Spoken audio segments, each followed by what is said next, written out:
அவன் எல்லாம் இழந்து எல்லாம் நஷ்டப்பட்டு இப்படி ஒரு வாழ்க்கை வாழ்வதை விட நான் செத்துட்டா நான் செத்துட்டா நான் செத்துட்டா இப்படி சொல்லிக் கொண்டிருக்கிற உள்ளமே, நீ செத்த பின் கர்த்தர் இத்தனை காலம் உனக்காக காத்திருக்க வைத்து ஆயத்தம் பண்ணினதை யார் பார்க்க போகிறார்?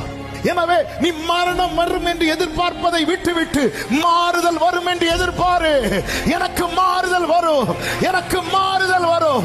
இந்த குறிக்கப்பட்ட போராட்டத்தின் காலம் முடிவில் எனக்கு மாறுதல் வரும். உன் காத்திருப்பின் காலம் போராட்டத்தின் காலமாய் இருக்கலாம், ஆனால் முடிவு மரணத்தில் அல்ல, மாறுதலாய் முடியும். நம்புறவங்க நல்ல கரங்களை தட்டி ஆமென் சொல்லுங்க பார்க்கலாம்.